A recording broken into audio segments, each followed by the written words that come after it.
El sol de la mañana se filtraba por las ventanas escarchadas de nuestro coche de alquiler mientras abrochaba el cinturón de seguridad de Milo en su asiento elevador. Sus deditos golpeaban el respaldo del asiento del conductor con impaciencia.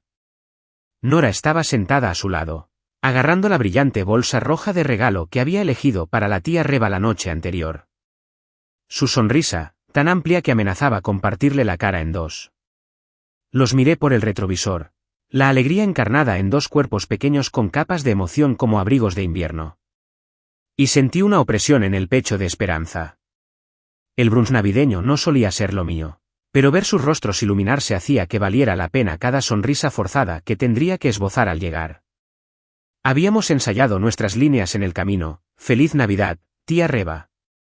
Nora exclamaba, y Milo me entregaba su tarjeta hecha a mano con una sinceridad temblorosa, aquella que decía: «Feliz Navidad, tía Reba», con letras temblorosas. Era la imagen de la armonía familiar, al menos en mi mente. El camino de entrada a la casa de Reba estaba bordeado de luces navideñas, parpadeando para animarnos, con bombillas rojas y verdes que prometían calor en una fría mañana de diciembre.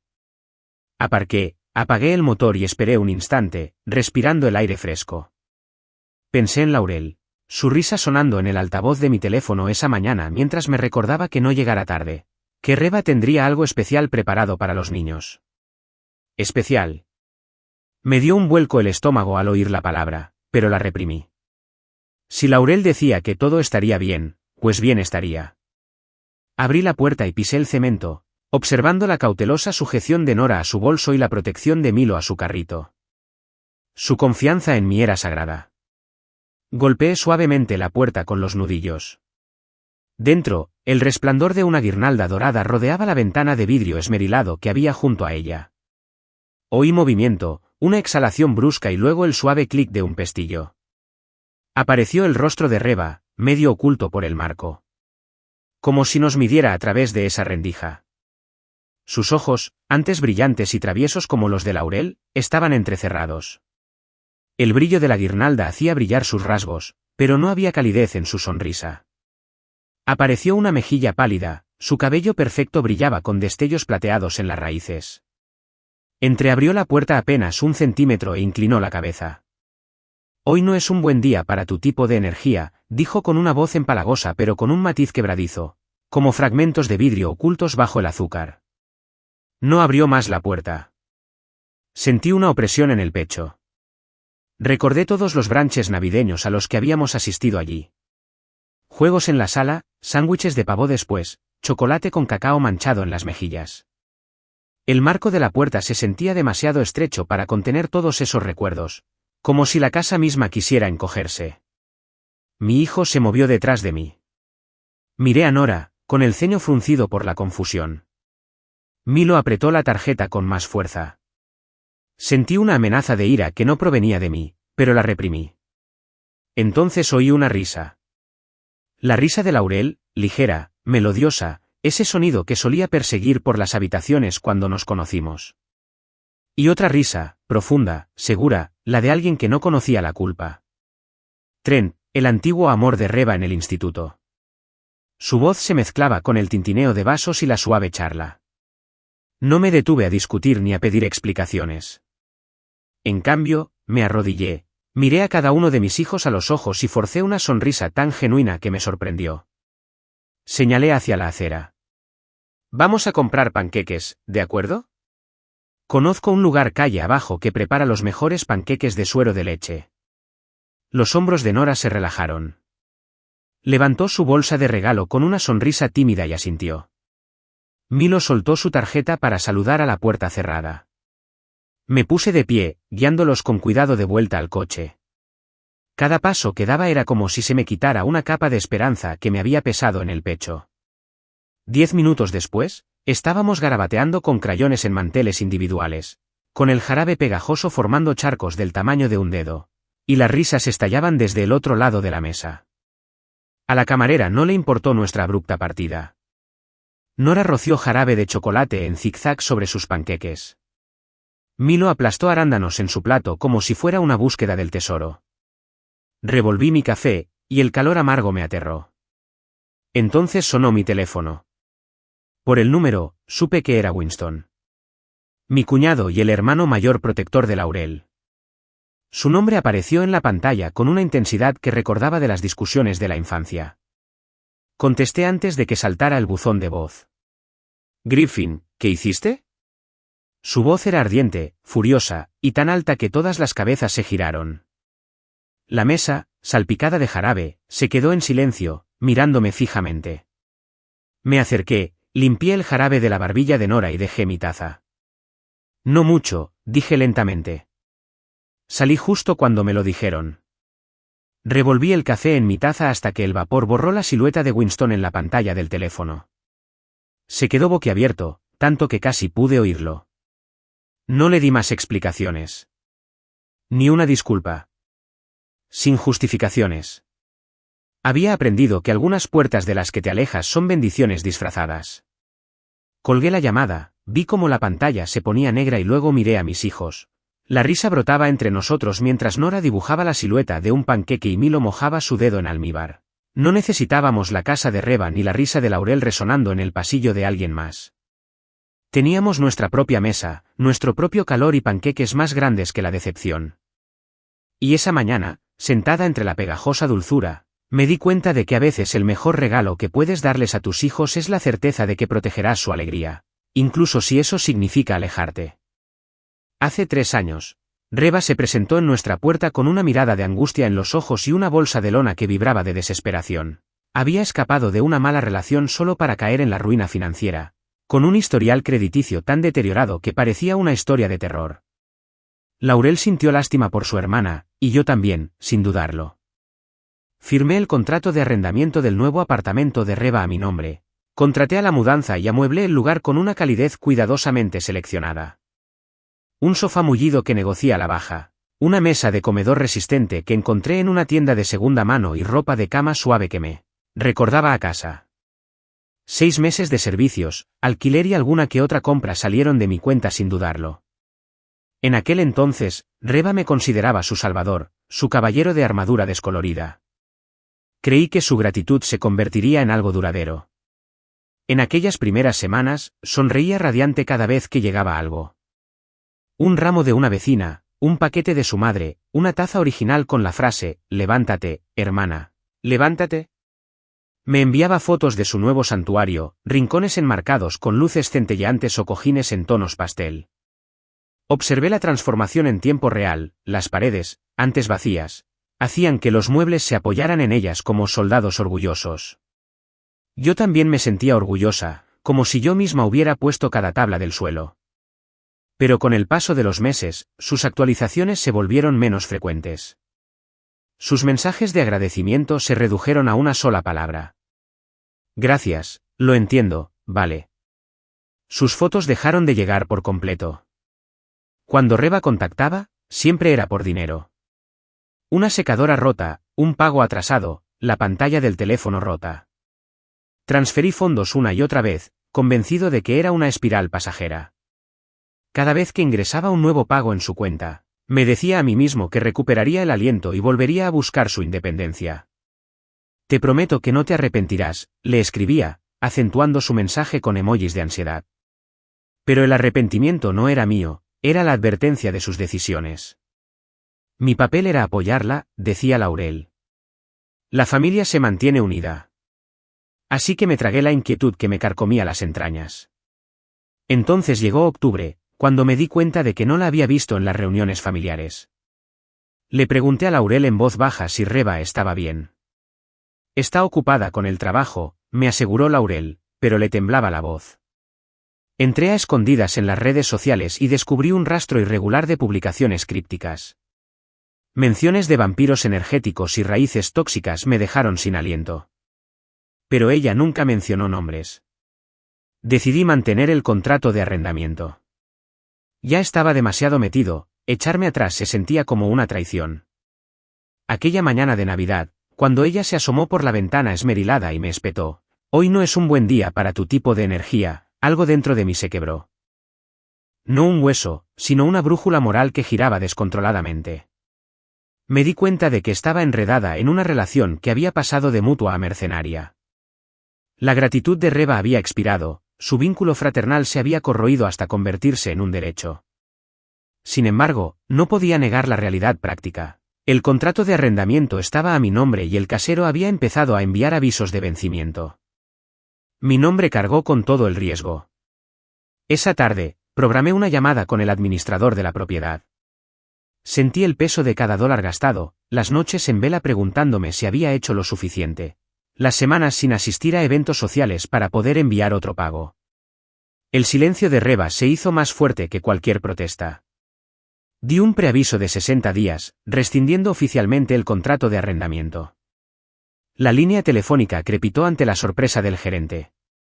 No esperaba que hicieras esto, dijo.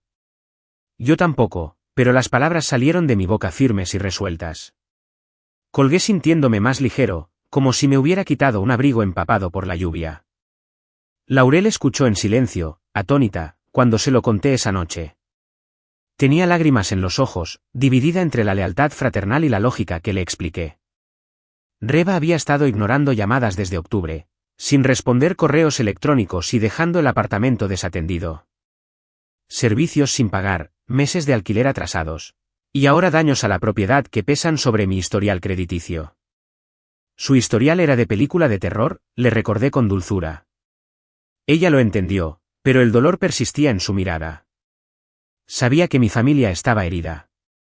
Sin embargo, me negué a ocultar mis límites con vergüenza. Durante los días siguientes, reuní documentación. El contrato de arrendamiento original, los recibos de cada compra de muebles, las transferencias bancarias etiquetadas con un propósito, los correos electrónicos que registraban constantemente advertencias de pagos atrasados. Cada hoja de papel parecía un testimonio, no de mi generosidad, sino de su responsabilidad. Revisé los registros telefónicos que mostraban llamadas sin contestar, hilos de mensajes con promesas incumplidas y fotografías del apartamento en mal estado, con paredes desgastadas, un grifo que goteaba con un ritmo metálico constante y la pata de una silla del comedor que se tambaleaba por culpa de una varilla. Lo recopilé todo en una carpeta digital, perfectamente organizada por fecha, un registro tangible de lo que había dado y lo que nunca recibí a cambio. Cuando comenzó el plazo de 60 días, sentí una extraña sensación de anticipación. El contrato de arrendamiento terminaría. Reba tendría que afrontar sus decisiones. Mi papel como su benefactor silencioso había terminado. En lugar de gratitud, exigiría responsabilidad. La imaginé entrando al apartamento por última vez, enfrentándose a las consecuencias de su negligencia. Avisos de desahucio pegados en la puerta, un recibo final de la renta exigiendo el pago y mi carta de despido, redactada con serenidad, sobre la encimera de la cocina. No la estaba castigando. Le estaba dando la libertad de vivir su vida sin las ataduras de mi dinero. Esa noche, acostado en la cama junto a Laurel, me di cuenta de que los límites no eran muros, sino umbrales protectores. Había sido amable hasta el punto de sacrificarme, pero la amabilidad sin reciprocidad es solo otra forma de codependencia. Le dije a Laurel que estaba orgullosa de nosotras, por saber cuándo dar un paso atrás. En el silencio que siguió, sentí algo desconocido, pero bienvenido. Respeto por mí misma. El contrato de arrendamiento se firmó en silencio, pero es muy elocuente. La generosidad no es ilimitada, y el amor no se mide en dólares. Se encuentra en el respeto mutuo, las cargas compartidas y la simple promesa de que, cuando uno lo da todo, no se queda sin dignidad. Dentro de 6 meses, me dije que tal vez recordaría este momento y lo vería como un punto de inflexión.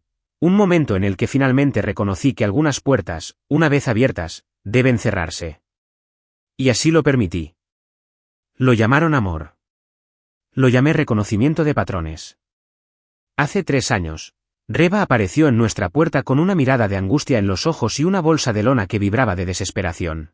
Había escapado de una mala relación solo para caer en la ruina financiera, con un historial crediticio tan marcado como una historia de terror. Laurel sintió compasión por su hermana, y yo también, sin dudarlo. Firmé el contrato de arrendamiento del nuevo apartamento de Reba a mi nombre. Contraté la mudanza y amueblé el lugar con muebles cuidadosamente seleccionados. Un sofá mullido que negocia a la baja. Una mesa de comedor resistente que encontré en una tienda de segunda mano y ropa de cama suave que me recordaba a casa. 6 meses de servicios, alquiler y alguna que otra compra salieron de mi cuenta sin dudarlo. En aquel entonces, Reva me consideraba su salvador, su caballero de armadura descolorida. Creí que su gratitud se convertiría en algo duradero. En aquellas primeras semanas, sonreía radiante cada vez que llegaba algo. Un ramo de una vecina, un paquete de su madre, una taza original con la frase, «Levántate, hermana, levántate». Enviaba fotos de su nuevo santuario, rincones enmarcados por luces centelleantes o cojines en tonos pastel. Observé la transformación en tiempo real, las paredes, antes vacías, hacían que los muebles se apoyaran en ellas como soldados orgullosos. Yo también me sentía orgullosa, como si yo misma hubiera puesto cada tabla del suelo. Pero con el paso de los meses, sus actualizaciones se volvieron menos frecuentes. Sus mensajes de agradecimiento se redujeron a una sola palabra. Gracias, lo entiendo, vale. Sus fotos dejaron de llegar por completo. Cuando Reva contactaba, siempre era por dinero. Una secadora rota, un pago atrasado, la pantalla del teléfono rota. Transferí fondos una y otra vez, convencido de que era una espiral pasajera. Cada vez que ingresaba un nuevo pago en su cuenta, me decía a mí mismo que recuperaría el aliento y volvería a buscar su independencia. Te prometo que no te arrepentirás, le escribía, acentuando su mensaje con emojis de ansiedad. Pero el arrepentimiento no era mío, era la advertencia de sus decisiones. Mi papel era apoyarla, decía Laurel. La familia se mantiene unida. Así que me tragué la inquietud que me carcomía las entrañas. Entonces llegó octubre, cuando me di cuenta de que no la había visto en las reuniones familiares. Le pregunté a Laurel en voz baja si Reva estaba bien. Está ocupada con el trabajo, me aseguró Laurel, pero le temblaba la voz.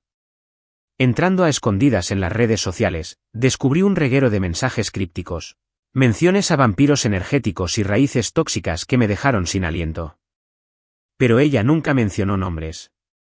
Decidí mantener el contrato de arrendamiento. Ya estaba demasiado involucrado. Echarme atrás se sintió como una traición. Aquella mañana de Navidad, cuando se asomó por la ventana escarchada y me espetó, «Hoy no es un buen día para tu tipo de energía», algo dentro de mí se quebró. No un hueso, sino una brújula moral que giraba descontroladamente. Me di cuenta de que estaba atrapada en una relación que había pasado de mutua a mercenaria. La gratitud de Reva se había agotado. Su vínculo fraternal se había corroído hasta convertirse en un sentimiento de derecho. Sin embargo, no podía negar la realidad práctica. El contrato de arrendamiento estaba a mi nombre y el propietario había empezado a enviar avisos de vencimiento. Mi nombre asumía todo el riesgo. Esa tarde, concerté una llamada con el administrador de la propiedad. Sentía el peso de cada dólar gastado, las noches en vela preguntándome si había hecho lo suficiente, las semanas que perdí invitaciones sociales para poder enviar otro pago. El silencio de Reva se había vuelto más fuerte que cualquier protesta. Di 60 días de preaviso, rescindiendo oficialmente el contrato de arrendamiento. La línea telefónica crepitó con la sorpresa del gerente. No esperaba que hicieras esto, dijo. Yo tampoco. Pero las palabras salieron de mi boca firmes y resueltas. Colgué sintiéndome más ligera, como si me hubiera quitado un abrigo empapado por la lluvia. Laurel escuchó en silencio, atónita, cuando se lo conté esa noche. Tenía lágrimas en los ojos, dividida entre la lealtad fraternal y la lógica que le expliqué. Reva llevaba desde octubre ignorando llamadas, sin responder correos y dejando el apartamento desatendido. Servicios sin pagar, meses de alquiler atrasados.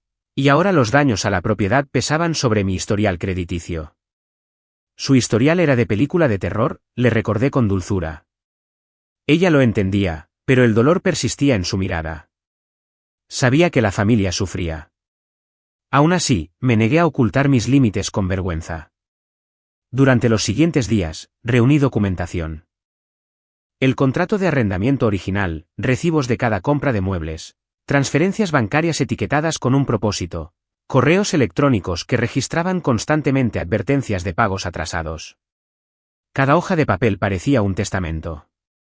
No por mi generosidad, sino por su responsabilidad. Revisé los registros telefónicos, que mostraban llamadas sin contestar, mensajes con promesas incumplidas y fotografías del apartamento en mal estado. Paredes desgastadas, Un grifo que goteaba con un ritmo metálico constante y la pata de una silla del comedor tambaleándose por la podredumbre. Lo recopilé todo en una carpeta digital, perfectamente organizada por fecha. Un registro tangible de lo que había dado y lo que nunca recibí a cambio. Cuando comenzó el plazo de 60 días, sentí una extraña sensación de anticipación. El contrato de arrendamiento terminaría. Reba tendría que afrontar sus decisiones.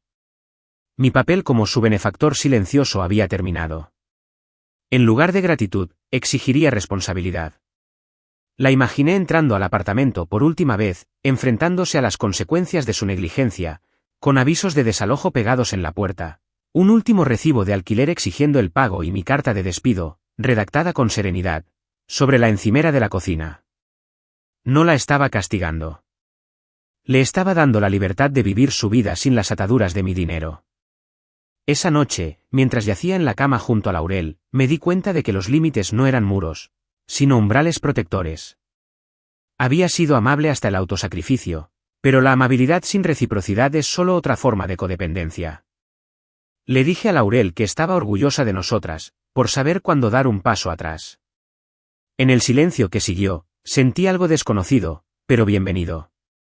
Respeto por mí mismo. El contrato de arrendamiento se firmó en silencio, pero es muy revelador.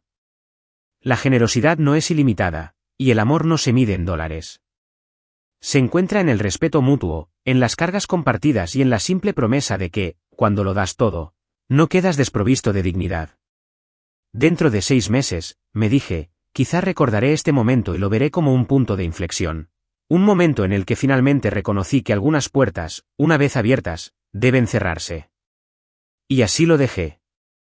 La mañana después de Navidad empezó en silencio. Sin música navideña. Ningún mensaje de Laurel. Ninguna disculpa ni explicación incómoda. Solo la tenue luz invernal filtrándose por las persianas y el suave zumbido de la calefacción. Nora estaba sentada con las piernas cruzadas sobre la alfombra de la sala, construyendo un castillo de Lego con determinación, hurgando en la lengua con la comisura de los labios. Milo yacía acurrucado en el sofá bajo una manta azul afelpada, con dibujos animados parpadeando frente a él como si nada en el mundo hubiera cambiado. Pero todo había cambiado. Bebí mi café lentamente, dejando que la amargura me calara. El sabor parecía la verdad, desagradable pero real. No les había contado todo a los niños. No necesitaban saber la forma exacta de las palabras de Reba, ni la risa tras la puerta, ni la mirada que Laurel me dirigió antes de fingir que no existía. Los protegí lo mejor que pude. Ese, pensé, era mi papel ahora. Entonces llegó la llamada. FaceTime. Me quedé mirando la pantalla un buen rato antes de contestar. Cuando lo hice, había 3 caras en la pantalla, 3 rectángulos apilados verticalmente, pixelados y distorsionados por la mala iluminación y malas intenciones. Laurel estaba en el marco superior, con los ojos enrojecidos pero secos. Winston estaba en el centro, con la mandíbula tan apretada que parecía que se iba a romper un diente. ¿Y Reba? Reba llenaba el cuadrado de abajo, sollozando en un pañuelo como si acabara de ver su casa arder. No extrañé a Evelyn, Laurel ni a la madre de Reba. Revoloteando al fondo, tras el hombro de Reba, envuelta en una bata de terciopelo, y sosteniendo una mimosa como si fuera un brun teatral. La humillaste en Navidad, ladró Winston, con la voz tan alta que resonaba por el teléfono. Hiciste llorar a Reba delante de sus invitados. Hiciste que tus hijos se sintieran como extraños. Mi expresión no cambió. Simplemente giré la cámara. La pantalla ahora mostraba la sala detrás de mí, con cajas apiladas cerca del armario de los juguetes de Nora. Hall, la manta de Milo deslizándose al suelo, y Nora misma deteniendo su construcción para saludar alegremente a la cámara. Nos dijo que nos fuéramos, dije con calma. Así que nos fuimos. Reba sollozó ahogadamente. No lo decía en serio. ¿Solo? Sus palabras se disolvieron en otro sollozo teatral. Ella se rió después. Dije bruscamente, interrumpiendo su actuación. Justo después de que se cerrara la puerta. Con Trent. Laurel apartó la mirada. Ahí estaba, la grieta. Su culpa se desbordó en la forma en que apretó el teléfono y bajó la mirada, incapaz de encontrar la mía. No lo negó. No lo defendió. Dejó que el silencio se hiciera más pesado. Siempre te tomas las cosas tan a pecho. Evelyn intervino, encaminándose de lleno al cuerpo de Reva, con una mano apoyada en su hombro, como si la estuvieran nombrando caballero. Eres muy sensible, Griffin. Fue un malentendido, eso es todo. No. Dije, bajando la voz lo justo para que se acercaran. No me tomo las cosas personalmente. Las tomo en serio. Laurel se estremeció al sentir el impacto de las palabras. Winston abrió la boca y la volvió a cerrar. Reva se sonó la nariz dramáticamente, dejando que el silencio la dominara. Llevo años hablando en serio sobre esta familia, continué. Con tono firme pero firme. Ayudé a Reva cuando nadie más lo hizo. Aparecí en unas vacaciones a las que nadie me quería. Me quedé callado cuando Evelyn hizo comentarios ambiguos sobre casarse con alguien de menor rango. Me aseguré de que Milo y Nora nunca sintieran esa tensión, nunca la vieran. Y aún así, ayer, abriste la puerta y me dijiste. A nosotros. Que no éramos bienvenidos. Lo estás tergiversando. Espetó Winston. Reva estaba abrumada. Tenía demasiadas cosas en juego. No pretendía lastimar a nadie. La intención no borra el impacto, dije. Laurel suspiró. Griffin, ¿qué? Interrumpí. ¿Quieres que finja que no pasó? Que vuelva arrastrándome con una botella de vino y una sonrisa forzada para que todos se sientan mejor con la historia que se cuentan cada año. Solo quiero paz, susurró. Paz no significa fingir que no pasó nada. El rostro de Reva se arrugó en una máscara de traición ofendida. Te comportas como si fuera un villano. He pasado por tanto, todos hemos pasado por algo, interrumpo. Pero no todos lo usan como arma. Eso la hizo callar. Evelyn miró a su hija como si de repente dudara si seguir defendiéndola. Winston se pasó una mano por el pelo y luego se acercó a su cámara, como si la proximidad hiciera que sus palabras fueran más duras. Estás exagerando esto, hombre. Fue un momento. Un momento que me dijo todo lo que necesitaba saber. Dije. Vi cómo sus reacciones fluctuaban. Primero molestia, luego confusión, luego algo más cercano a la comprensión. No estaban acostumbrados a que yo mantuviera la línea. Siempre había sido el callado. El afable. La que cruzó la ciudad en medio del tráfico para ayudar con la mudanza. Hizo copias de seguridad de las fotos familiares en discos duros. Llegó temprano con hielo cuando olvidaron enfriar las bebidas. Pero esa versión de mí se fue ayer del porche de Reva, de la mano de dos niños que merecían algo mejor. No estoy enojada. Dije finalmente, mirando de nuevo a mi hija mientras ella seguía apilando ladrillos de plástico con gran concentración. Ya lo tengo. Y con eso, terminé la llamada. Un golpe. ¿Listo? El silencio en mi sala se sentía limpio, imperturbable, como nieve fresca. Volví a mirar a los niños. Nora levantó la vista y preguntó, ¿les parece bien que haga una bandera morada para el castillo? Claro, dije con voz más tranquila. Porque aquí había paz. No la que nace de sonrisas forzadas y promesas incumplidas, sino la que llega cuando sabes exactamente dónde estás y quién te acompaña. El silencio se apoderó de nuestro hogar como nieve recién caída, acallando cualquier eco de confrontación y queja. Durante una semana entera después del incidente de FaceTime, mi teléfono permaneció inactivo. Ni mensajes de Laurel ni llamadas de Winston. No hubo súplicas desesperadas de Reva. En su lugar, surgió un rastro digital en redes sociales. Publicaciones de Reva sobre vibraciones familiares tóxicas, vampiros energéticos y la sanación de la traición. Cada frase me impactó como un hielo, pero sus publicaciones nunca mencionaban nombres. Las hojeé con desapego clínico, recordándome que su incapacidad para reconocer la verdad no la negaba. Esa tarde, abrí mi portátil, y casi por capricho, busqué la carpeta de Dropbox que había creado años atrás. Un archivo etiquetado como recibos, destinado a archivar todas las transacciones financieras importantes. Nunca imaginé que lo necesitaría como prueba en una disputa familiar, pero rara vez las expectativas se ajustan a la realidad. Dentro de esa carpeta se encontraba un registro detallado de cada dólar que había gastado en nombre de Reba. Transferencias bancarias asignadas, alquiler, diciembre, notas de Venmo con la etiqueta servicios, disculpa, llego tarde otra vez, y pagos de PayPal etiquetados como recibo de teléfono de Reba. Cada entrada parecía un testimonio, y observé la lista, dejando que la magnitud de mis contribuciones se asentara en mi pecho. Luego, abrí la carpeta con la etiqueta documentos de arrendamiento. El PDF del contrato de arrendamiento firmado estaba arriba. Mi nombre estaba impreso en blanco y negro, lo que me vinculaba a la unidad por un año completo a menos que diera aviso. Debajo había un escaneo del aviso de rescisión que envié, con fecha del 26 de diciembre, exactamente a las 2:17. Recordé haberlo escrito a esa hora. Mi dedo, suspendido sobre el botón de enviar, me invadió una oleada de culpa y alivio.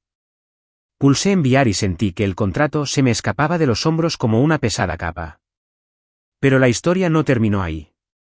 Entré en la carpeta correspondencia, donde los correos electrónicos con el administrador de la propiedad documentaban pagos atrasados, avisos y mi ultimátum.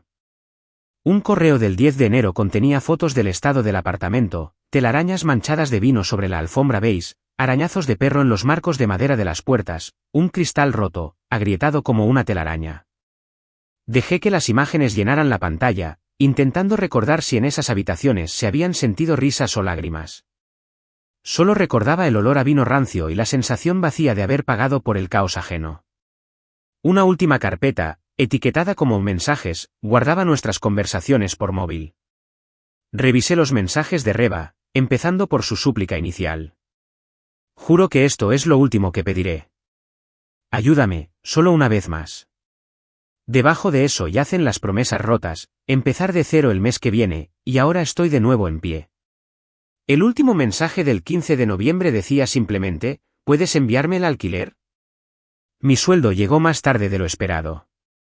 No hubo respuesta cuando le pregunté cómo estaba por lo demás. No, gracias, con un toque de alivio, sin ningún reconocimiento a la amistad que había sacrificado para apoyarla.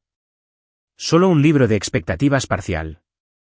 Hice una pausa y cerré los ojos, sintiendo que el silencio en la habitación se intensificaba. Imaginé a Reba leyendo estos recibos, con el frío destello de la responsabilidad mordiéndole el estómago. Me pregunté si sentiría gratitud o resentimiento. Entonces me di cuenta de que ya no importaba. La responsabilidad no se trataba de su reacción emocional, sino de preservar mi integridad. Me recosté, escuchando el suave tic-tac del reloj de pared, y me permití un momento de tranquila satisfacción. Había sido generoso, pero no era un banco. Para asegurar la claridad, recopilé todo en una nueva carpeta titulada «Verdad». Dentro, creé subcarpetas, finanzas, arrendamiento, daños y promesas. Cada elemento narraba la misma historia desde una perspectiva distinta, tejiendo un tapiz de generosidad que se correspondía con el derecho. Redacté un documento README, un resumen neutral de eventos, fechas, cantidades y comunicaciones. Parecía más una prueba en un juzgado que un archivo familiar, pero era necesario. Guardé la versión final con un clic, exhalé con fuerza y cerré la laptop. Más tarde esa noche, los niños estaban acurrucados en sus habitaciones, leyendo cuentos. Me quedé en el pasillo, escuchando las suaves risitas de Nora al llegar al final de su capítulo y la pregunta bostezante de Milo sobre si a los monstruos debajo de su cama les gustaba la pizza. Sus voces me recordaron por qué había establecido límites firmes. No quería que mi generosidad contaminara su visión de la bondad, ni que aprendieran que el amor implicaba un sacrificio infinito sin reciprocidad.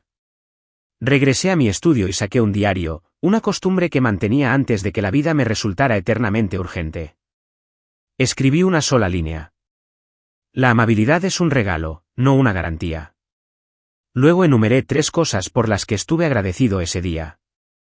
La calidez de mi hogar, el sonido de la risa de mis hijos y la claridad que da la honestidad. La última entrada me pareció un cierre. De camino a la cama, revisé mi teléfono una vez más. No hay notificaciones nuevas. No hay mensajes sin leer. Solo la pantalla de bloqueo muestra un simple recordatorio. Mañana es 15 de enero, faltan 5 días para que el contrato de arrendamiento de Reba finalice oficialmente. Me di cuenta de que me sentía tranquilo, firme, como si hubiera cerrado un capítulo en lugar de haber iniciado una guerra. El silencio no era vacío. Era un espacio para la reconstrucción. Acostado en la cama junto a Laurel, aún distante, aún en silencio, le tomé la mano. No la apartó, pero tampoco me la devolvió. A la tenue luz de la noche, vi sombras bajo sus ojos y la tensión en sus hombros. Se acabó, susurré. El contrato de arrendamiento. Los pagos. Los recibos. Suspiró, un sonido que mezclaba alivio y tristeza. Lo sé, dijo ella. Gracias. Me di la vuelta, no con enojo, sino con aceptación. La distancia entre nosotros seguía siendo amplia, pero ya no se sentía como un abismo que tenía que superar sola. Era, en cambio, una brecha que esperaba ser llenada con honestidad y respeto. Y esa noche, al quedarme dormida, me di cuenta de que a veces las declaraciones más fuertes se hacen en silencio, y la reconciliación más profunda comienza cuando dejas de ser quien lleva la carga. Conduje hasta la unidad una mañana gris de enero, con el cielo bajo y pesado, como una disculpa tácita. El odómetro marcaba el ritmo pasando por calles conocidas, gasolineras donde le había llenado el tanque, cafeterías donde se había quedado hasta tarde en las noches de trabajo, tintorerías donde colgaban chaquetas de traje esperando a ser planchadas.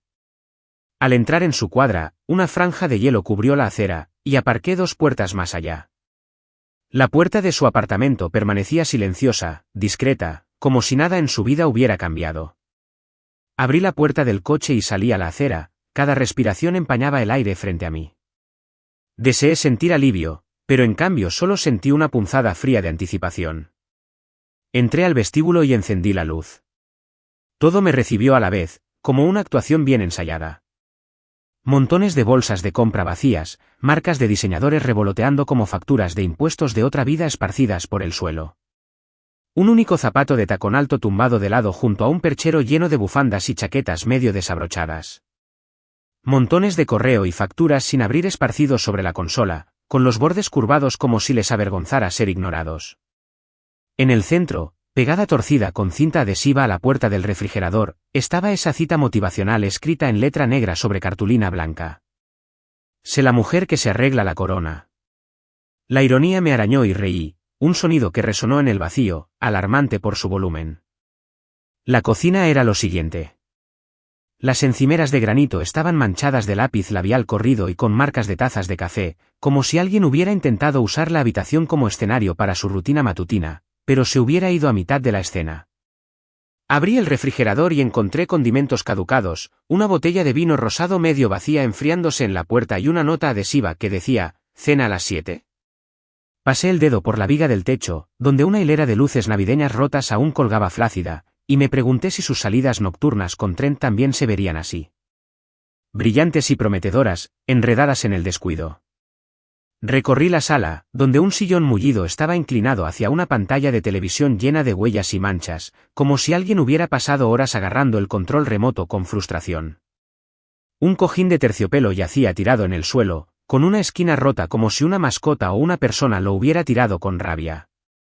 La mesa de centro debajo tenía las siluetas polvorientas de las revistas que una vez le había entregado a petición suya. Problemas de estilo de vida con titulares que promocionaban la libertad financiera y mujeres independientes, vidas independientes. Me di cuenta de que los había leído todos, pero no había puesto en práctica ninguno de los consejos. En el dormitorio, encontré la última traición, una delgada pila de papeles desplegados en la mesita de noche, cuidadosamente sujetados con un clip. Reconocí al instante el membrete profesional y nítido. Oferta de empleo, decía en negrita en la parte superior. Me quedé sin aliento. Lo recogí. La fecha era hace 3 semanas. El puesto era en una empresa con la que siempre había soñado, la misma que había mencionado al pasar durante el almuerzo. El entorno perfecto para crecer, dijo. Le di la vuelta a la carta y revisé el salario, los beneficios, el camino despejado hacia la estabilidad. Y entonces vi su respuesta garabateada en la esquina. Gracias, pero no gracias. Debajo, en su pulcra cursiva, otra nota. Prefiero patrocinio. Hablemos. Cerré el cajón y exhalé, el sonido resonó en la habitación silenciosa. Ella no quería estabilidad. Ella quería patrocinio. Y yo había sido su banco privado, su inversor silencioso en una narrativa que ya no se basaba en términos justos. La repulsión que sentía se vio atenuada por el arrepentimiento por haber confundido su gratitud con derecho, su amor con su obligación. Al darme la vuelta para irme, una mujer salió del apartamento de al lado con un niño pequeño en la cadera y una bolsa de la compra en la mano libre. Se detuvo al verme y me ofreció una sonrisa comprensiva que parecía a la vez un juicio y una condolencia. Lo siento mucho, señor Drake, dijo en voz baja, usando mi nombre como si ella también hubiera estado al tanto de los problemas del contrato de arrendamiento. Tienes suerte de tener una familia como tú. Asentí, el peso de sus palabras se posó sobre mis hombros como un abrigo demasiado pesado para quitármelo de encima. Lo era, dije en voz baja. Podría haber añadido que la fortuna se agotó, que la lealtad se tambaleó donde desaparecían los límites, pero me contuve. No era momento de explicaciones. Me dio una palmadita en el brazo antes de volver a su hijo. El niño pequeño extendió la mano, sus dedos regordetes, agarrando la correa de la bolsa del supermercado. Los vi alejarse. El rostro de la madre, resuelto, me envidió. Llevaba sus propias cargas, sí, pero eran suyas. Me quedé en el pasillo vacío, con la luz del apartamento a mis espaldas dibujando mi sombra sobre la alfombra. Cada paso que daba por aquel espacio había desvelado capas de ilusión. La ilusión de una hermana que nunca pedía demasiado, la ilusión de una pareja reticente a traspasar los límites, la ilusión de un hombre cuya generosidad no tenía fin. Todo ello yacía desperdigado tras mí en esos bolsos de diseño andrajosos, billetes desperdigados y el tajante rechazo de una oferta que ella consideraba insatisfactoria. Al volver a mi coche, la puerta se cerró de golpe tras un capítulo de transacciones desequilibradas. La calefacción se encendió, calentándome las manos mientras agarraba el volante. Miré mi reflejo en el parabrisas, con la vista más clara, la postura más erguida y el rostro relajado. Arranqué el motor, el zumbido me vibraba en el pecho. Al alejarme, sentí una primera punzada de alivio, en lugar de resentimiento, ardiendo en mis costillas. Por primera vez desde que todo esto empezó, confié en que los límites podían ser amables y que la generosidad, cuando se recibía con respeto, podía florecer en algo genuino. Pero cuando se encontraba con la sensación de derecho, se marchitaba. Conduje a casa por la ciudad que despertaba, pasando junto a vallas publicitarias que prometían nuevos comienzos y escaparates que anunciaban, déjanos ayudarte a crecer. Nada de eso era cierto para Reba. Su crecimiento había sido una ilusión que mantuvo durante tanto tiempo que se convirtió en su realidad. Pero para mí, el crecimiento se veía diferente ahora. Se veía como claridad. Se veía como respeto por uno mismo. Y al llegar a la entrada, apagué el motor, me desabroché el cinturón de seguridad y salí a disfrutar del aire fresco. Mi aliento formó una pequeña nube frente a mí, fugaz, momentánea, como cada gesto de generosidad no correspondido que había ofrecido. Inhalé profundamente, cerré los ojos y dejé que la frescura me inundara. Detrás de mí, el apartamento se alzaba, silencioso y vacío, testimonio de una relación forjada en términos desiguales. Frente a mí estaba mi propia puerta, donde dos hijos me esperaban con los brazos abiertos y una esposa cuyo perdón aún esperaba ganar. Caminé hacia ellos, sintiéndome más ligero a cada paso, sabiendo que había sobrevivido a la experiencia de sentirme con derecho y que había salido al otro lado con mi dignidad intacta. Me despertó el sonido de mi teléfono vibrando insistentemente en la mesita de noche, una áspera intrusión en el silencio que se apoderó de nuestra casa después de que los niños se durmieran. El reloj marcaba las 10:17. Me froté los ojos y contesté, esperando la tensión habitual de Winston o la disculpa vacilante de Laurel. En cambio, era Evelyn. Su voz, normalmente suave y de una civilidad practicada, temblaba con algo más oscuro. Le estás arruinando la vida, siseó, mientras las palabras se cerraban como un látigo. Me incorporé, apoyándome en un codo. La luz del dormitorio proyectaba sombras familiares sobre las mantas donde Laurel dormía a mi lado. Me imaginé a Evelyn paseándose por su sala, aferrada a una copa de vino o a una funda de móvil como si le ofreciera una frágil protección. No le estoy arruinando la vida, respondí con serenidad. Voy a dejar que viva el que ella misma construyó. No te atrevas a convertir esto en una superioridad moral, gruñó Evelyn. Eres desalmada. Tienes frío. Le has quitado todo. Miré mi anillo de bodas, el metal que una vez simbolizó lazos inquebrantables. Ahora lo sentía pesado, un artefacto de promesas rotas y límites cruzados demasiado tarde. Dijiste que necesitaba apoyo, dije, inclinándome hacia adelante para que mi voz transmitiera convicción. Se lo di. Le pagué el alquiler. Le amueblé el apartamento. Le pagué los servicios públicos.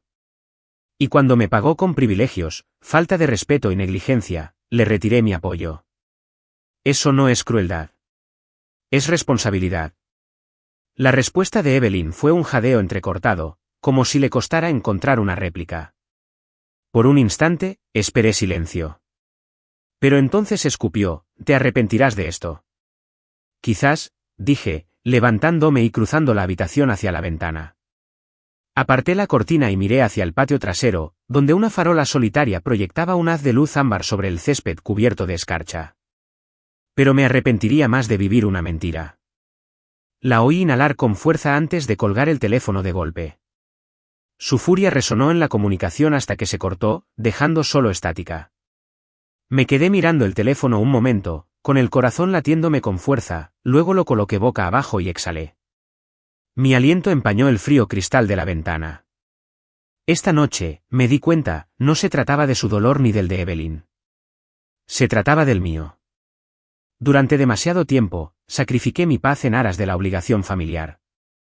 Respondí a cada llamada de ayuda, porque era familia, incluso cuando la solicitaban a expensas de mi propia estabilidad. Me dejé llevar como una marioneta hasta que cada hilo se deshilachó. Ahora, estaba en mi habitación, observando el vapor que emanaba de mi aliento, con una sensación de frío y despejado a la vez. El contrato de arrendamiento se había rescindido. Las pertenencias de Reba ya estaban empaquetadas y en camino a casa de Evelyn, cortesía de la empresa de mudanzas que había contratado ese mismo día. Había etiquetado cada caja, Reba, dormitorio, Reba, cocina, Reba, decoración. Los de la mudanza me preguntaron si estaba segura. Las miré con calma y determinación, y dije que sí. Ya era hora. Laurel se movió detrás de mí, murmurando mi nombre en sueños. Me giré, alisando las sábanas arrugadas donde yacía. Quería decirle que, a pesar de la crudeza de la conversación de esa noche, no estaba enfadado con ella ni con su madre. Estaba enfadado por la situación, un patrón que se había dejado proliferar sin control. Quería estrecharle la mano, asegurarle que nuestra familia podría recomponerse mediante la honestidad y el respeto mutuo. Pero me mordí la lengua. Las palabras dichas en la oscuridad a veces se desvanecen con arrepentimiento. En cambio, agarré mi bata y caminé por el pasillo hacia la cocina. El reloj de la sala marcaba más de las 10:30. Me serví un vaso de agua y me senté a la mesa de la cocina, el mismo lugar donde me había sentado cuando decidí recopilar esas carpetas de recibos y fotografías. Pasé el dedo por el borde del posavasos que decía, hogar, dulce hogar, y pensé en lo que significaba, hogar, ahora. No es un apartamento pagado por un banco de promesas incumplidas, sino un lugar donde la confianza y los límites coexisten. Abrí mi portátil y escribí un breve correo electrónico al administrador de la propiedad. Me han devuelto todas las llaves. Por favor, proceda con la inspección final y el cambio de cerradura. Gracias. Presioné enviar, una simple acción que cargó con el peso de meses de frustración y esfuerzo. El pitido de confirmación de la bandeja de entrada del gerente fue como un mazo, un veredicto, un capítulo cerrado. Cuando volví a la cama, Laurel estaba completamente despierta, con los ojos brillantes de preocupación. ¿Quién era?, preguntó con voz suave pero urgente. Hice una pausa, buscando las palabras adecuadas. Era Evelyn, dije, rodeándola con un brazo. Estaba molesta porque le había enviado las cosas de Reba a su casa. Laurel frunció el ceño. ¿Lo hiciste? Hice lo que tenía que hacer. Intentamos apoyar a Reba. No funcionó. Siento que haya sido tan doloroso. La arropé con las sábanas y le besé la sien. En algún rincón de mi mente, recordé el sobre que les había dejado a los de la mudanza. Un solo cheque a nombre de Reba por $1. La valoración más honesta de lo que recibía a cambio de todo lo que había dado. La noche volvió a caer, más suave esta vez. Escuché la respiración de Laurel, que se aquietaba mientras el sueño la reclamaba. Miré al techo, reflexionando sobre el caos de la noche, la llamada, el correo electrónico, los momentos tranquilos de resolución.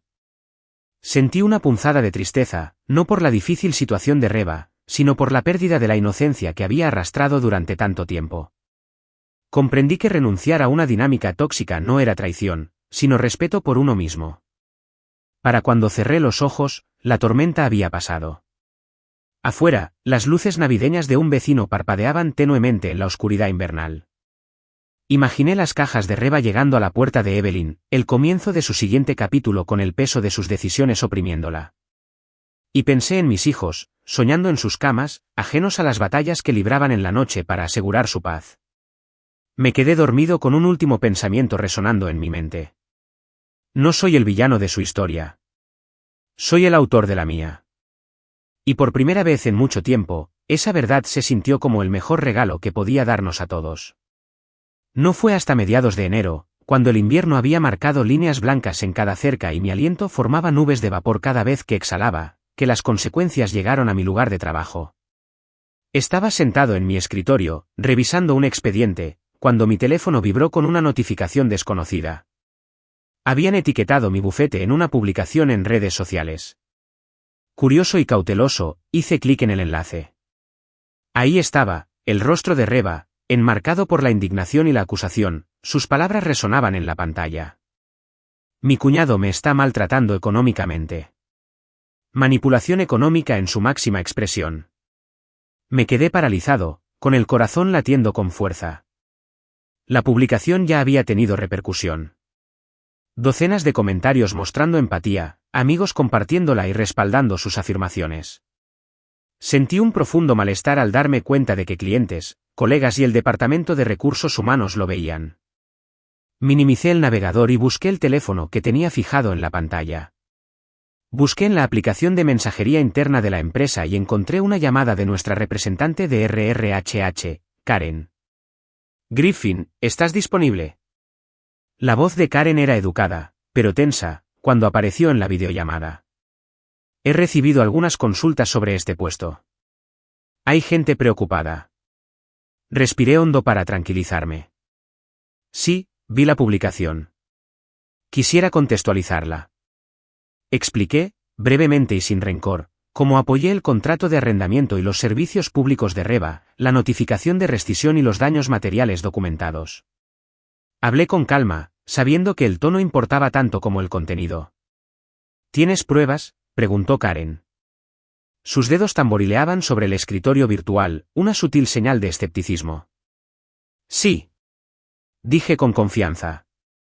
Todo está en un solo lugar. Me ofrecía compartir un enlace. En cuestión de minutos, le envié a Karen un enlace titulado Truthfolder, un repositorio seguro de solo lectura que contenía el contrato de arrendamiento, los registros de pagos, las fotografías de los daños y el registro de comunicaciones. Silencié el vídeo y salí de mi oficina, paseando por la alfombra del pasillo mientras Karen revisaba. El frío invernal que sentía en los ascensores fríos no era tan intenso como el miedo que me recorría las venas. Cuando regresé 30 minutos después, Karen me devolvió la mirada virtual con alivio. Siento que hayas tenido que lidiar con esto, dijo en voz baja. Limpiaremos tu nombre públicamente. Expuso el plan del bufete, una breve declaración reconociendo que el asunto era una disputa familiar privada, afirmando mi integridad profesional y sin más medidas. Esa misma tarde, vi que la publicación sobre mi bufete se había actualizado. Corrección, las acusaciones de abuso financiero son un malentendido. Todas las partes han aclarado el asunto internamente. Sin más comentarios. Al recostarme en la silla, sentí que la tensión se disipaba de mis hombros. Pero no había terminado. Esa noche, en la tranquilidad de mi estudio, redacté mi propia amenaza pública. Empecé con una verdad extraída de mi experiencia: cuando alguien usa tu lealtad como arma, no es una traición. Es una prueba. Una de la que por fin puedes alejarte. Escribí sobre límites, responsabilidad y la dignidad que surge al negarte a subvencionar los derechos. Publiqué capturas de pantalla del resumen del archivo Léame de mi carpeta de verdades, omitiendo los datos personales pero conservando la esencia, fechas, cantidades, fotos de las manchas de la alfombra, promesas por mensaje y la notificación de rescisión. La respuesta fue inmediata. A los colegas les gustó, comentaron y compartieron, algunos con empatía. Todos hemos pasado por eso. Otros, con cierta indignación por Reba. ¡Qué frío!, escribió alguien, solo para recordarle el contexto y las respuestas. La publicación cobró impulso y se extendió más allá de mi círculo de conocidos, a un discurso público sobre la responsabilidad familiar y los límites financieros. Inesperadamente, resurgieron viejos tuits de Reba, pequeños fósiles digitales de su actitud hacia las deudas y la generosidad. Una vez leído, y listo. Los hombres aman a un buen cuidador hasta que el cuidado les sale demasiado caro. Otro. No hago trabajos. Hago patrocinios. Circulaban capturas de pantalla que revelaban un patrón de derecho que encajaba con la narrativa que yo había compartido. Su caja de resonancia se desmoronó bajo el peso de sus propias palabras. En mi muro, apareció un mensaje de mi prima, asesora financiera. Lo manejaste con dignidad. Estoy orgulloso de ti. Debajo, un correo electrónico de un amigo que conocí en la Facultad de Derecho. Tu amenaza sobre los límites era fuego.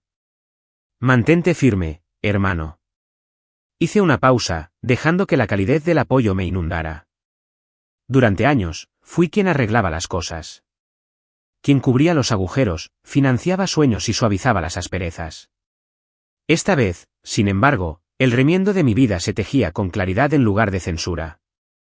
En los días siguientes, las publicaciones de Reba en redes sociales se redujeron al silencio. Vi un tuit solitario colarse entre mis menciones. Decidí mantener un perfil bajo por un tiempo. Autocuidado, ya sabes. Sin disculpas. Sin explicaciones. Retírate. Mientras tanto, Laurel te contactó al anochecer. Su mensaje era simple. ¿Podemos hablar? Quedé en verla en la sala después de que los niños se durmieran. Cuando se hizo el silencio en la casa, se sentó en el brazo del sofá, con los ojos ensombrecidos por el cansancio. Leí tu hilo, empezó. Vi cómo presentaste los hechos. Me senté a su lado, manteniendo una distancia respetuosa. Tenía que hacerlo, dije. Guardar silencio se habría sentido como complicidad. Ella asintió, con lágrimas en los ojos. Lo siento, por la puerta, por mi risa, por no haberte defendido. Hizo una pausa y tragó saliva. Me dejé llevar por el drama de Reba. Creí que la estaba ayudando, pero no nos ayudaba a ninguna. Le tomé la mano. Estamos en el mismo equipo, dije. Puse esos límites no para castigarla, sino para protegernos del caos. Laurel se inclinó hacia mí, y por primera vez en semanas, nuestro silencio fue constructivo. Fue terreno fértil para reconstruir la confianza. Esa noche, mientras me cepillaba los dientes, me miré al espejo.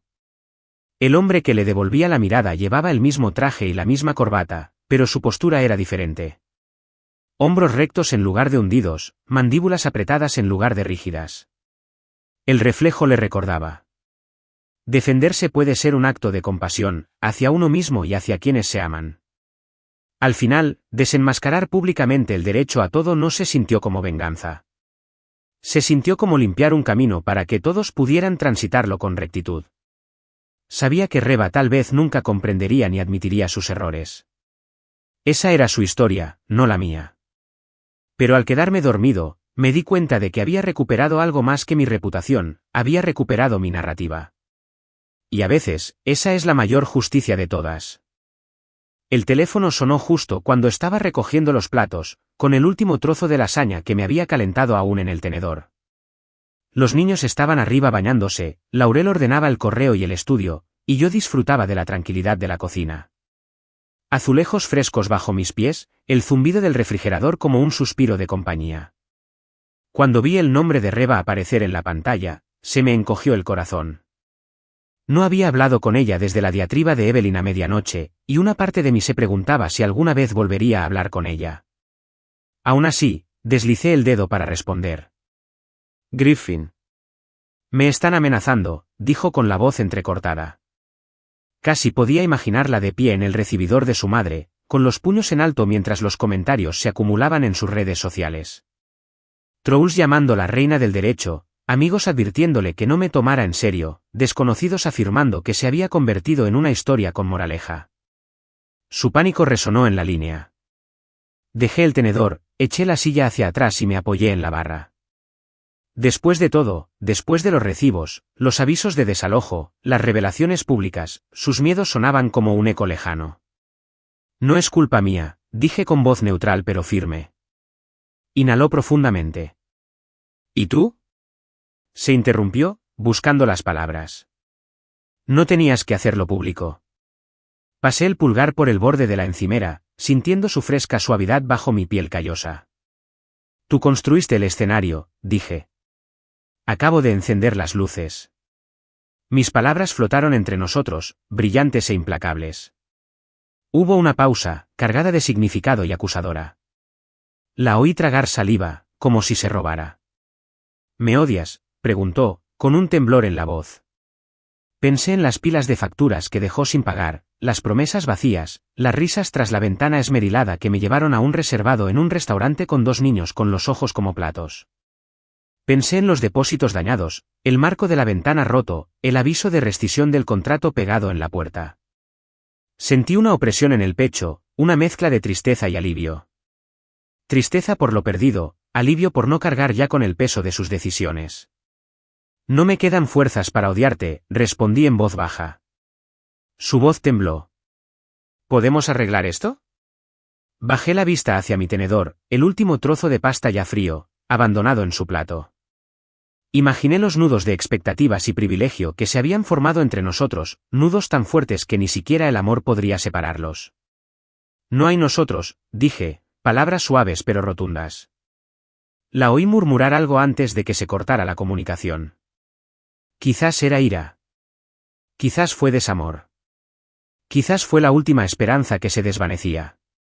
Me quedé mirando la pantalla negra un buen rato, dejando que el silencio se instalara. Luego puse el teléfono boca abajo y volví a los platos. Estaban calientes del enjuague, y el agua se acumulaba en el fregadero como un mar agitado.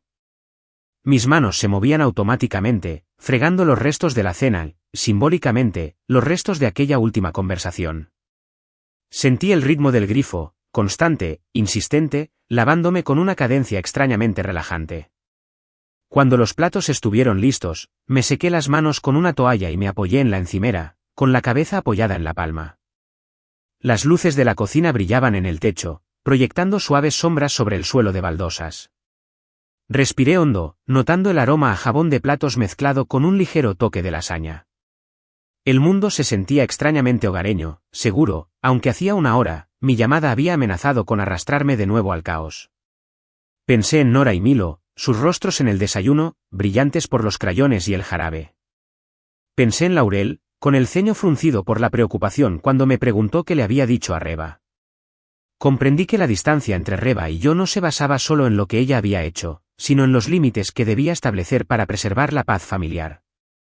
Recogí los platos, los apilé con cuidado y cerré el grifo. La última gota cayó en el fregadero, una pequeña interrupción en el silencio. Arriba, oí una risita ahogada, Nora probando el agua, Milo chillando ante las burbujas. La vida seguía su curso, ajena a la fractura que finalmente había reconocido. Abrí la puerta del estudio y entré.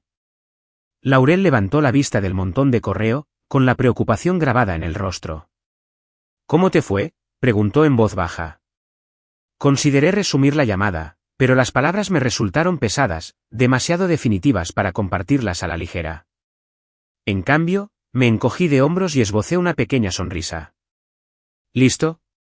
Cerró los ojos brevemente, el alivio y la tristeza se mezclaban en su rostro. Se levantó y cruzó la habitación, apoyando la mano en mi hombro. Gracias, susurró. Le apreté la mano. Nos curaremos, dije, aunque no estaba seguro de cómo era la sanación. Quizás era el silencio que quedaba, o el sonido de las páginas pasando hacia un nuevo capítulo.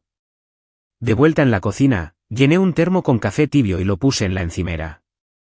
Mañana necesitaría el calorcito durante la carrera escolar. Otra oportunidad para estar presente, para reír con mis hijos, para construir una vida definida por la seguridad y el respeto. Esa noche, al acostarme junto a Laurel, sentí el eco de las últimas palabras de Reba resonar en mi mente. ¿Podemos arreglar esto?, preguntó, buscando un futuro que ya no podía compartir. Cerré los ojos, dejando que la oscuridad me acunara. No había espacio para el resentimiento, ni energía para el odio. Lo que quedaba era el silencio. Un lienzo silencioso donde pintar nuestra propia historia, libre de promesas incumplidas y confianza fracturada. Y mientras el sueño me conquistaba, me di cuenta de que la paz no era un evento aislado. Era una serie de pequeñas decisiones: elegir los platos en lugar del drama, elegir a los hijos en lugar del conflicto, elegir el silencio en lugar de la tentación de reabrir heridas. En ese silencio, encontré claridad. Y en la claridad, encontré la promesa de una vida reconstruida. La tenue luz de enero se filtraba por las persianas mientras estaba sentado en mi coche, con el motor al ralentí, viendo al cerrajero abrir la cerradura del antiguo apartamento de Reba. Cada chispa que saltaba se sentía como el último clic de una cerradura en nuestra historia compartida. Apreté el volante con fuerza, pensando en cada dólar que había invertido en ese lugar, cada promesa que había cumplido y la risa que resonó tras la puerta cuando finalmente me marché. Las herramientas del cerrajero tintineaban contra el pavimento mientras trabajaba. Incluso los sonidos parecían ceremoniosos. Cuando el cerrojo se soltó, las puertas se abrieron de par en par, revelando el cascarón vacío de un apartamento que antaño había rebosado de orgullo. Crucé el umbral y respiré hondo. El aire viciado estaba impregnado de polvo y restos de adornos navideños. No hubo resistencia desde dentro, ninguna prisa por recibirme, ninguna explicación frenética. Solo el silencio tras el caos. Momentos después, Reba apareció en la puerta, con una sudadera descolorida y agarrando su teléfono como si fuera un salvavidas. Tenía el rostro demacrado y los ojos enrojecidos. Pero al verme, su vulnerabilidad se transformó en algo parecido a un desafío. «¿Qué haces aquí?», preguntó con voz baja y quebradiza. La miré fijamente. «Asegúrate de afrontar lo que has construido», dije, señalando con la cabeza las habitaciones vacías. Ella echó un vistazo a las paredes desgastadas y los marcos torcidos que habían quedado atrás. «¿A dónde iré?», preguntó, con un tono práctico y acusador a la vez. Metí la mano en el bolsillo de mi abrigo y saqué un sobre. Lo apreté con fuerza al entregárselo. «En casa de tu madre», dije. Hasta que se le agote la compasión. La mano de Reba temblaba al desplegar el papel. Dentro había un cheque de $1. Sus ojos se posaron en los míos, con confusión y algo más, quizá vergüenza, reflejando su rostro. «¿Qué es esto?», susurró. Exhalé lentamente. El valor que recibí a cambio de todo lo que di. Miró el cheque como si le hubiera quemado los dedos, luego volvió a mirar el apartamento. La luz se filtraba por el marco agrietado de la ventana, iluminando las motas de polvo que danzaban en el aire. Pensé en cada mensaje nocturno, cada promesa susurrada, cada centavo transferido de buena fe. Este era el balance de sus decisiones. Reba cerró la puerta suavemente tras ella y pasó junto a mí, con los hombros encorvados como si cargara con el peso de sus errores. Observé hasta que la puerta se cerró con un clic y la nueva cerradura se deslizó en su lugar. El sonido reverberó en mi interior, como un signo de puntuación en un capítulo que debía terminar. Detrás de mí, la cerradura giró, y con ella la página. Han pasado 6 meses desde que el eco de aquel último clic de la puerta se desvaneció de la memoria, y nuestros domingos se han convertido en un ritual sagrado de luz dorada y calidez melosa. Cada fin de semana, Nora y Milo me despiertan antes del amanecer con preguntas susurradas. «¿Es día de panqueques, papá?». Disfruto de su entusiasmo, de cómo la esperanza aún brilla en sus ojos, sin la decepción. En el silencio matutino, me deslizo a la cocina, con el agua gorgoteando en la tetera, mientras ellos se sientan a la mesa, con crayones y papel a mano. Mido la harina y rompo huevos, tarareando una melodía que no tiene nada que ver con dramas navideños ni avisos de desahucio. Solo el ritmo constante y tranquilizador del hogar. La masa se espesa mientras bato, y la sartén se calienta hasta que brilla con una capa de mantequilla derretida. Vierto la mezcla en círculos perfectos, observando cómo se forman pequeñas burbujas como escalones antes de voltear cada panqueque, revelando su parte inferior dorada. Los niños observan absortos, como si cada giro fuera un truco de magia privado. Cuando deslizo la pila en sus platos, los niños sonríen con una sonrisa tan amplia que se traga el sol. Nora toma el crayón que está junto a su mantel, dibujando líneas violetas en espiral nuestra casita, el techo triangular, las ventanas cuadradas y la figura de palitos de una mano de pie. Siempre me pone en el centro, con el brazo extendido hacia ella y Milo, como si nuestro vínculo irradiara del corazón. Sobre nuestra familia, garabatea, aquí estamos a salvo. Milo asiente solemnemente a su dibujo, luego vierte con cuidado jarabe extra sobre sus panqueques, el jarabe se acumula como estanques ámbar alrededor de sus montañas de tortitas. Me siento junto a ellos, saboreando un café que se ha enfriado a la temperatura perfecta, y me permito respirar. Ni llamadas urgentes de Winston, ni mensajes de Evelyn angustiada, ni mensajes frenéticos de Reba pidiendo un favor más. Las únicas alertas que recibo son el crujido de las botellas de jarabe y el suave roce de los crayones sobre el papel. Es extraordinario cómo la ausencia de caos puede sentirse tan profunda, como sumergirse en un lago tranquilo después de meses de navegar a contracorriente. A veces, en la suave luz de la mañana, veo a Laurel observándonos desde la puerta, con una expresión que mezcla alivio y algo más profundo, quizá asombro por cómo hemos construido este frágil santuario con pedazos rotos. Me imagino las preguntas que la gente se haría si viera nuestras sonrisas ahora. ¿Qué le dijiste, Griffin? ¿Qué palabras cerraron ese capítulo? Pero he aprendido que la paz es un arte sutil. No surge de enfrentamientos intensos ni grandes declaraciones. Surge en la suave cadencia de los momentos cotidianos, como las mañanas de domingo con panqueques. No diría ni una palabra si volviera a ver a Reba. El silencio tiene poder. Dice más que cualquier argumento. He elegido esta vida deliberadamente, una vida definida por la seguridad más que por el espectáculo, por los límites más que por las cargas. La risa de mis hijos, espontánea y alegre, es la única banda sonora que necesito. Su casa de crayones me recuerda que el amor no necesita ser coronado con elogios ni aplausos. Simplemente necesita la firme base de la seguridad. Mientras los platos se vacían y el sol sale, recojo los platos y los apilo en el fregadero con un suspiro de satisfacción. Acomodo a los niños para un segundo desayuno de tostadas, y Laurel nos sirve a cada uno una taza de café recién hecho. En ese silencio compartido, me doy cuenta de que me he dado el mejor regalo de esta Navidad, la oportunidad de vivir una vida sin la sombra de quienes la han erosionado.